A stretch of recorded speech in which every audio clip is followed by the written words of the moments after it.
Hi అండి, welcome back to village వంటలు. ఈరోజు మనం టేస్టీ అయినటువంటి మిల్ మేకర్ మసాలా కర్రీ అయితే ప్రిపేర్ చేసేసుకుందాం. ఎంతో టేస్టీ అయినటువంటి మసాలా మిల్ మేకర్ కర్రీ అయితే ఎలా ప్రిపేర్ చేసుకుందామో ఇప్పుడైతే ఈ వీడియోలో తెలుసుకుందాం. అంతకన్నా ముందు మా వీడియో నచ్చితే లైక్ చేయండి, అలాగే మా ఛానల్ని సబ్స్క్రైబ్ చేసుకుని మాకు సపోర్ట్ చేయండి. చూడండి, ఎంతో టేస్ట్ అయినటువంటి చికెన్తో సరిసమానమైనటువంటి మిల్ మేకర్ మసాలా కర్రీ అనేది ఎలా ప్రిపేర్ చేసుకోవాలి. ముందు ఒక చిన్న బౌల్ తీసుకొని దాంట్లో 100 గ్రామ్స్ మిల్ మేకర్ అయితే మనం బాయిల్ చేసుకోవాలి. చూడండి, ఒక పొంగు రావాలి, సరిపోతుంది. మనం ప్యాకెట్లలో ఉంటాయి, అవి తీసుకోండి, విడిగా అసలు తీసుకోకండి. చూడండి, ఒక బాయిల్ అయితే వచ్చేసింది. మిల్ మేకర్ అనేది సరిపోతుందండి. చికెన్తో సరిసమానంగా ఉంటుందండి మిల్ మేకర్ కర్రీ. చపాతీలోకి కానీ రైస్లోకి కానీ దేంట్లోకైనా సూపర్ టేస్టీ అనేది ఉంటుంది.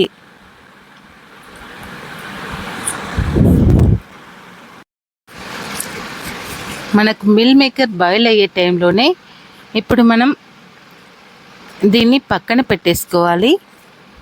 మిల్ మేకర్ని అయితే వాటర్ అంతా వంపేసి పూర్తిగా కూడా పక్కన పెట్టేసుకుందాం.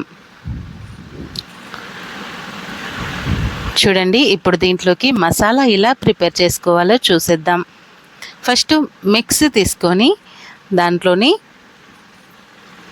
ఒక అనాస పువ్వు, 5 యాలకులు, అలాగే ఒక చిన్న సైజు ఉల్లిపాయ ముక్కలు, అలాగే ఒక చిన్న కప్పు ఎండు కొబ్బరి, అలాగే ఒక టమాటోని కూడా కట్ చేసి వేస్తున్నాను. మనం గ్రేవీ కర్రీ అన్నాం కదండి, అందుకోసమని. ఇప్పుడు కొంచెం దాల్చిన చెక్క పొడి, అలాగే కాజు నేను ఫ్రెష్గా వేస్తున్నాను. అల్లం వెల్లుల్లి అయితే ఇప్పుడు దీంట్లోనే మొత్తం కూడా మిక్స్ చేసుకొని ఇలా పేస్ట్ అనేది మనం రెడీ చేసుకోవాలి. ఇప్పుడు పొయ్యి వెలిగించుకొని ఒక కడాయి పెట్టేసుకొని దాంట్లో 4 టేబుల్ స్పూన్ అనేది ఆయిల్ అయితే కొంచెం ఎక్కువ పడుతుందండి. 4 టేబుల్ స్పూన్ ఆయిల్ వేసుకుందాము. ఇప్పుడు ఆయిల్ హీట్ ఎక్కాక కొంచెం బిర్యానీ పువ్వు ఉంటుంది కదా, బిర్యానీ పువ్వు కొంచెం వేసుకుందాము. అది లైట్ బ్రౌన్ కలర్ రావాలి. ఇప్పుడు బిర్యానీ ఆకు కూడా 2 ఆకులైతే సరిపోతుంది. నేను 100 గ్రామ్స్ అయితే మిల్ మేకర్ తీసుకున్నాను. ఇప్పుడు ఒక 3-4 ఆనియన్స్ అయితే సన్నగా కట్ చేసుకొని వేసేసుకోవాలి.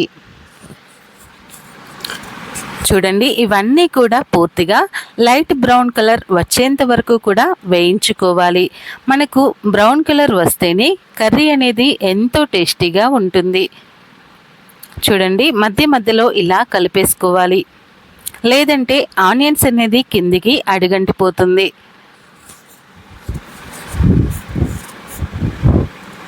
ఇలా కలిపాక ఇప్పుడు మనం పసుపునైతే యాడ్ చేసాం కదా, ఇప్పుడు పక్కన పెట్టుకున్నటువంటి మొత్తం మిక్స్ని కూడా ఇప్పుడు దీంట్లో వేసేసుకుందాం. మనం గ్రేవీ అనేది ప్రిపేర్ చేసాం కదా, ఇప్పుడు దాన్ని మొత్తం కూడా దీంట్లో వేసేసుకొని ఫ్రై చేసుకోవాలి. ఆయిల్ పైకి తేలేంత వరకు కూడా మీడియం ఫ్లేమ్లో పెట్టేసి కుక్ చేసేయాలి. ఇప్పుడు దీంట్లోనే రుచికి సరిపడా సాల్ట్ అయితే వేసేస్తున్నాను. మీ టేస్ట్కి తగినంత వేయండి. ఇప్పుడు లైట్గా బ్రౌన్ కలర్ వచ్చేంత వరకు కూడా మనం ఫ్రై చేసుకోవాలి. ఇది మొత్తం ప్రాసెస్ అంతా కూడా మీడియం ఫ్లేమ్లోనే జరగాలి. చూడండి, ఆయిల్ పైకి తేలుతుంది కదా, ఇప్పుడు ఫ్రై అవుతుంది. చూడండి, ఇలా మనం మీడియం ఫ్లేమ్లో కుక్ చేస్తేనే మనకు రుచి అనేది సరిగ్గా వస్తుంది.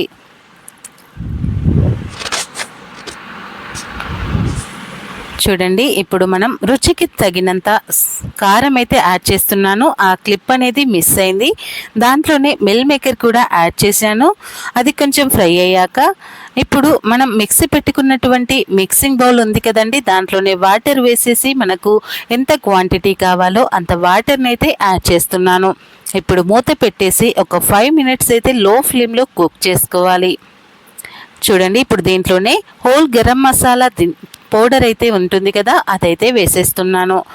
మీరు అవసరం అనుకుంటే చికెన్ మసాలా కూడా వేసేసుకోండి. ఇప్పుడు మళ్ళీ ఒక 5 మినిట్స్ అయితే కుక్ చేసుకుందాము. చూడండి, ఎంతో టేస్టీ అయినటువంటి మీల్ మేకర్ కర్రీ అయితే ఎంత టేస్టీగా కనబడుతుందో. ఇప్పుడు దీంట్లోనే మనం కసూరి మేతిని కూడా యాడ్ చేసేస్తున్నాను. మీకు వీలైతే కొత్తిమీర కూడా వేసుకోండి, నా దగ్గర అవైలబుల్ లేదు. చూడండి, ఎంతో కలర్ఫుల్, ఎంతో టేస్టీ అయినటువంటి మీల్ మేకర్ మసాలా కర్రీ అయితే రెడీ అయిపోయింది. మా వీడియో నచ్చితే లైక్ చేయండి.